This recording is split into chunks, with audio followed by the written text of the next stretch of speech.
Alrighty, so here we are. We're gonna be um, watching this right now.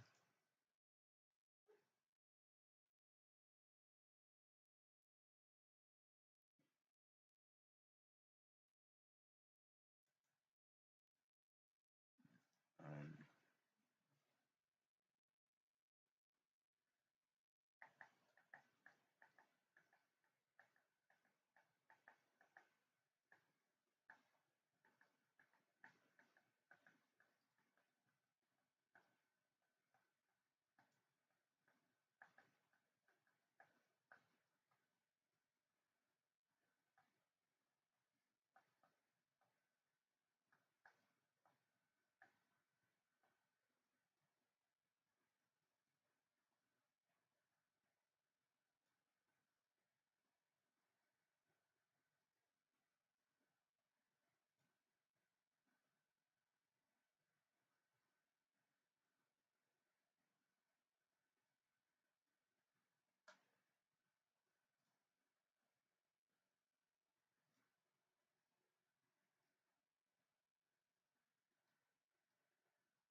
um, crap. Anyways, oh my god, what the hell? Alright, so, anyways, let's get this over with, shall we?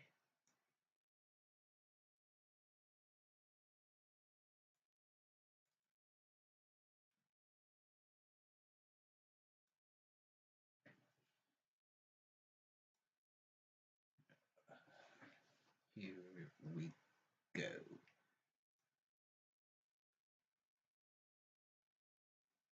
Hmm, nice. I woke up, startled by the sudden sound of thunder. Damn, that scared the shit out of me. I took off the blanket, and at that moment, I got a sudden, severe headache. I fell to the floor and rolled, strongly holding my head. And the memories of the day hopped up in my head. The same sound of thunder like that day. The rain was beating hard against the windows, as if it was about to break them. I woke up in the middle of the night and walked to the kitchen. Hold on a second. Um,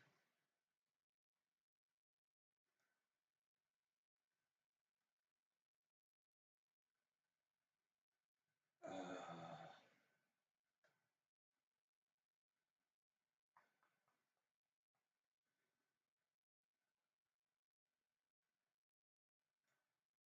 um, shoot.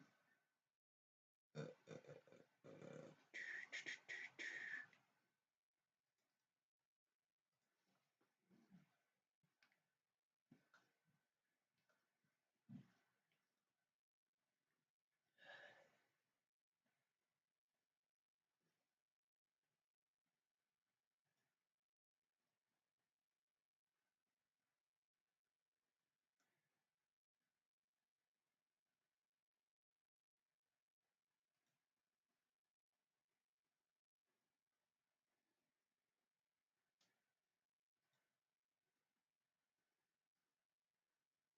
hopefully it works.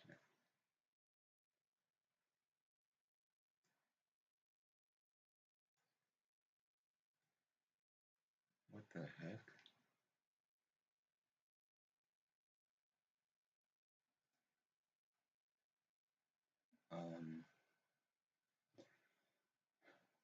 Hold on a second.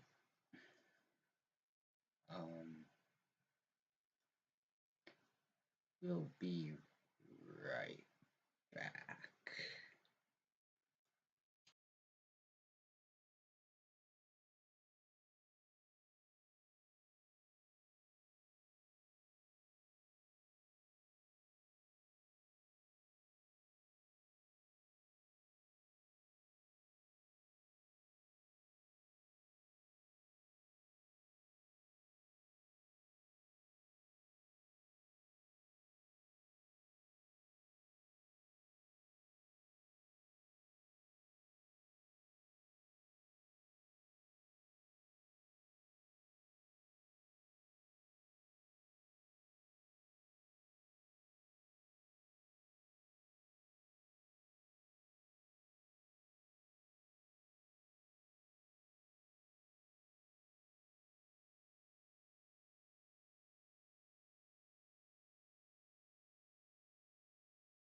Screaming.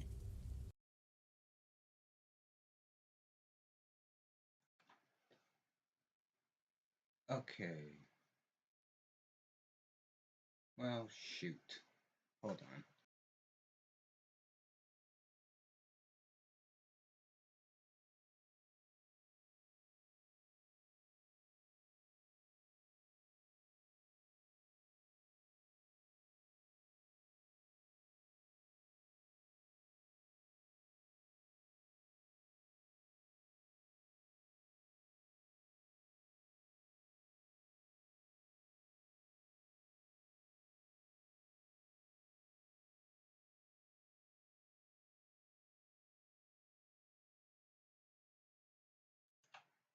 Okay, let's try this again. But we're gonna start from the very beginning. Because I don't think you guys heard any of that. So that's what we're going to do.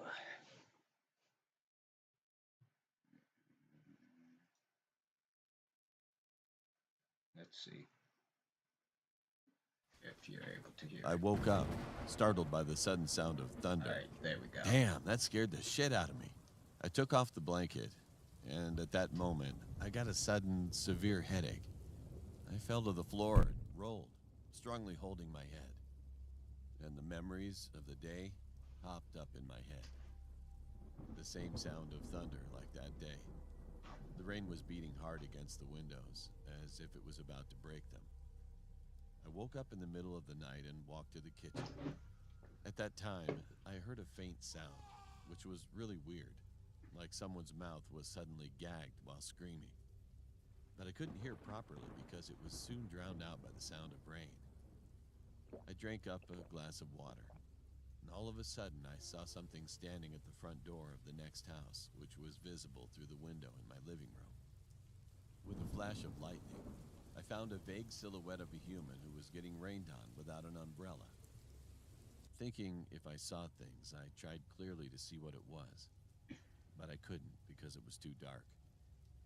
After a while, lightning flashed once again, and I saw a woman and a man dancing together. I dropped the glass on my big toe and groaned with pain. When another lightning stroke again, I saw a woman dancing with somebody. She was grinning from ear to ear. However, the man dancing with her was lifelessly swung around, just like a dummy by the woman. As it was kind of creepy, I checked the door to make sure it was locked. Then I turned my eyes to them again to clearly see what they were doing. At that moment, her eyes suddenly turned to me. I got startled and immediately hid myself. I was not sure whether she got aware of me or if she was just looking in this direction. When I looked back through the window after a couple of minutes, they were gone. Come on, this is not funny. Please. Muttering in a low voice, I looked around a bit nervously, then went back to my room. Next morning, it was noisy outside the house next door. There were several police officers, and I found the man next door was found dead. One of the police came to me and asked me if anything had happened to me last night. So I said, I saw a man and a woman were dancing in front of the house, and I hurt my big toe. The police showed me a picture of his dead body and asked me if he was the man I saw last night. In the picture, all of his joints were terribly broken and twisted, and the body was horribly bloated by rain. It was even hard to recognize, but it certainly looked like him. Then the police showed me another picture of a woman who really looked like the one I saw last night. She was the dead man's wife, who already died 3 years ago. As far as I know, she had a severe mental illness while she was alive. Bullshit. She already died 3 years ago. But how come? I was extremely confused. A few days later, the police came to my house again and said, "Last night, another man living across the way died, completely soaked by rain, just like the previous case. Did you see or notice anything strange last night?" I was shocked, speechless. The police continued, "Take care of yourself on a rainy day, especially when it's with thunder and lightning. Nobody can ensure your safety." I gulped with fear. It was so loud the police might hear it. Since then, there have been a number of witnesses telling that they're seeing the dancing woman night after night. Even there was a rumor that never make eye contact with the dancing woman at night, because several more men went missing in the village after that day. The police conducted a large-scale investigation, but they got nowhere. And one day, on a rainy night, I heard someone knocking at my door. I walked up to the door and looked outside through the window. I saw a woman in a white dress standing in front of my door, completely soaked with rain. I felt my heart suddenly thumped in the chest, because she was dancing alone, holding a knife. I shouted, "Fuck off! I don't like dancing." Frightened, I missed my footing while shrinking back from her and fell backward, and I was still seeing her silhouette dancing alone through the window. "I'll call the police," I shouted again. Then the silhouette disappeared, and fortunately, nothing happened that night. And I moved out from that house, and 6 years have passed since then. I haven't heard any news about that village and the woman anymore. But even now, I completely lock all the doors and windows of my house when it rains and lightning strikes. Sometimes it feels like I can hear her laughing from the yard, or I see her shadow dancing frantically. Well, all this might be just hallucinations. But nevertheless, I didn't look out through the window to identify that. Until today, I still have no idea who she was. Just one thing I can't ever forget is her dancing. Looking back on it now, maybe that was not dancing, but stabbing the man frantically with a knife.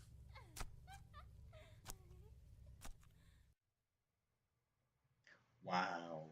My Okay. name is Sophia, and this happened in March 12, 2019. I was hanging out with my friend Sean at a park one day, since it was his birthday.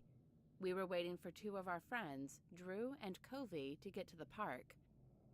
About 30 minutes later, they showed up, bringing some snacks. We were planning on having a picnic, and the park there was the perfect place to have one. We ate, drank a couple of bottles of soju, played some board games, and caught each other up with our lives. It was getting dark. Covey checked her phone, and it was around 6:39 p.m., so we decided to pack our stuff and leave. As soon as we were done, we started walking to go home. You see, our houses are right beside one another, and we've known each other since we were all kids.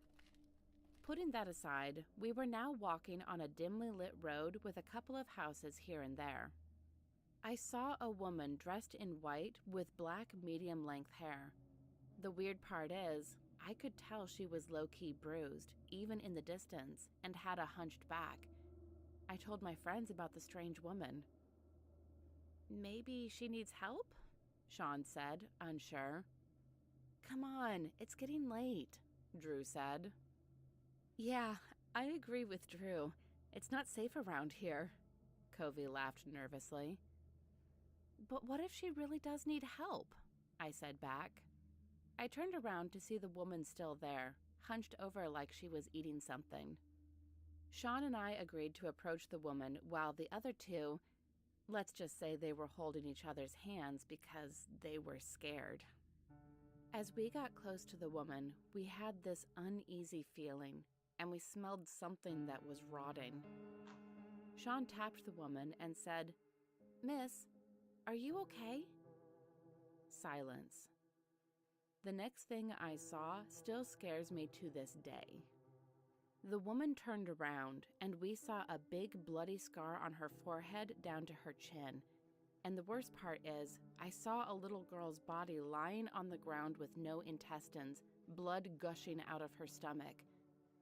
The woman was eating her intestines. I screamed so loud, and Sean grabbed my wrist and started running towards my other friends, shouting, "Run! Run! Run!" They didn't quite get it at first, but as they saw the woman chasing us, Covey froze in shock. She couldn't move, and we had almost reached them, but she still didn't move a single step. That's when Drew grabbed her hands and started running as fast as they could, with us following and the crazy woman running to us maniacally. We got home eventually and told our parents about it. They didn't believe us at first, but a day later, Covey's parents told ours that she got this big scratch on her back. It was like something with claws or long nails scratched her. We ended up calling the police and also told them about the girl's body. They ended up finding the girl's body in a lake, but it was strange that the autopsy said that the girl just drowned. My grandma visited this week, present time, and told me a story about a woman named Maria Labo. She eats human flesh and stuff, so that's why I shared this story with all of you. The crazy man. Hey, my name is Philip, and this happened when I was 12 years old. Me and my mother got to a bar that was next to a hospital to meet my uncle. My cousin was with him. My cousin was at the time 13 years, and his name was James. He was my best friend. Time passed and it got dark. Me and my cousin started playing around the bar. After a little bit of time, we saw a man in the middle of his 40s, dressed in an old dirty black suit.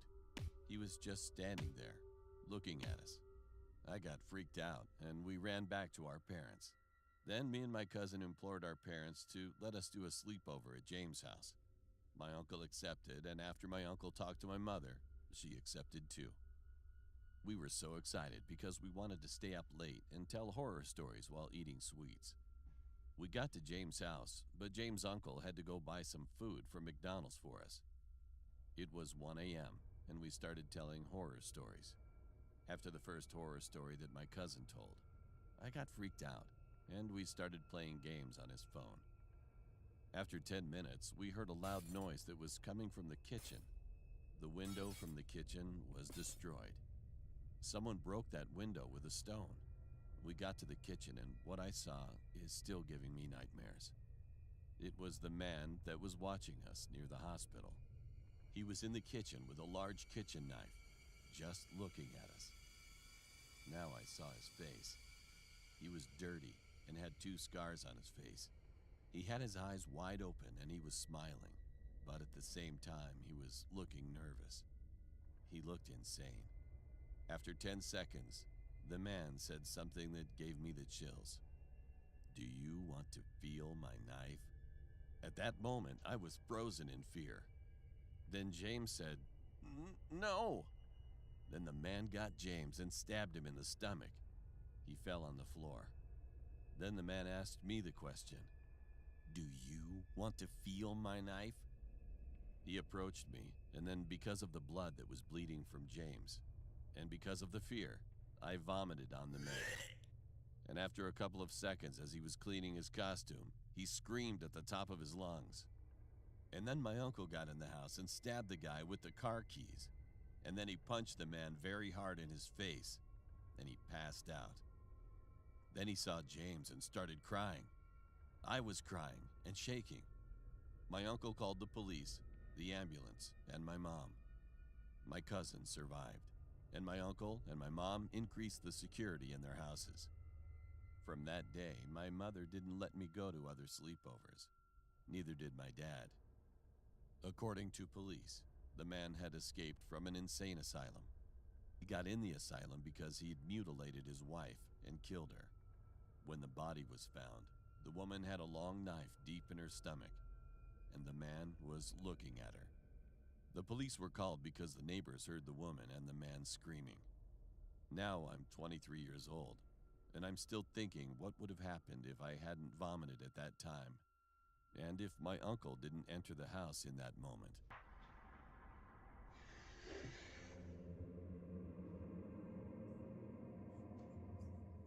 This is a story from around a decade ago, but every time I look back, that memory haunts me. Anyways, let me start the story. This is from the summer of 2010. I was staying at my grandpa's for vacation. I had a neighbor, let's call her Sam. Sam and I have known each other since we were toddlers, so we were great friends. Sam had a huge lawn, and we'd usually hang out there. That day, both of us were playing tennis together. We got tired after a while and decided to drink Coca-Cola. So we started climbing up the hill, and soon we reached a small Alright. I'm gonna end the video there. Intermission? What's the... Oh.